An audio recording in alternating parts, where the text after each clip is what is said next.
और ये जो इस वक्त हम तस्वीरें देख रहे हैं प्रधानमंत्री की व्यंगचांग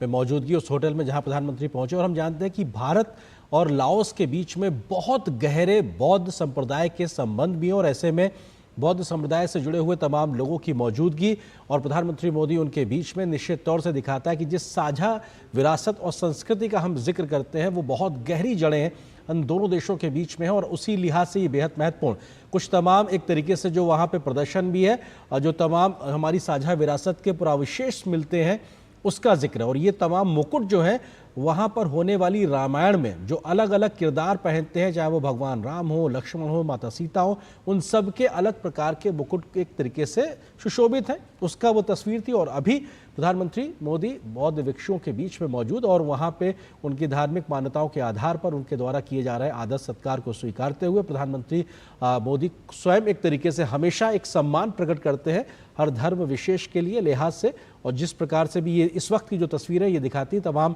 जो हमारी बहुत गहरी जड़ें हैं उसका तमाम जो है वो मूर्तियां हों, चाहे वो हमारे पुराविशेष हों या अन्य प्रकार की कलाकृतियां हों या अन्य प्रकार के निर्माण रहे हों, उनका मुजाहिरा और ये वो मुकुट जो रामायण में इस्तेमाल हो। क्योंकि भारत और लाओस देखें तो ये तमाम देश, ये दोनों देश हैं, इनके बीच में साझा संस्कृति है, क्योंकि भगवान बुद्ध और भगवान राम ये दोनों देशों को जोड़ते हैं। और जब हम पुरावशेषों की बात करते हैं आर्येंद्र, तो उसमें ये भी बात जग जाहिर है कि हम किस तरीके से वहाँ पर यूनेस्को की विश्व धरोहर के संरक्षण में भी अपनी भूमिका अदा करते हैं। वात फू जो बौद्ध धर्म के अनुयायियों के लिए भी आस्था का केंद्र है, और इस विश्व धरोहर के संरक्षण में भी भारत आगे बढ़कर काम कर रहा है। 2009 से ही ये काम शुरू हो चुका है और अब इसका दूसरा चरण है जिसका आरंभ हो रहा है और जो 2028 तक चलेगा। तो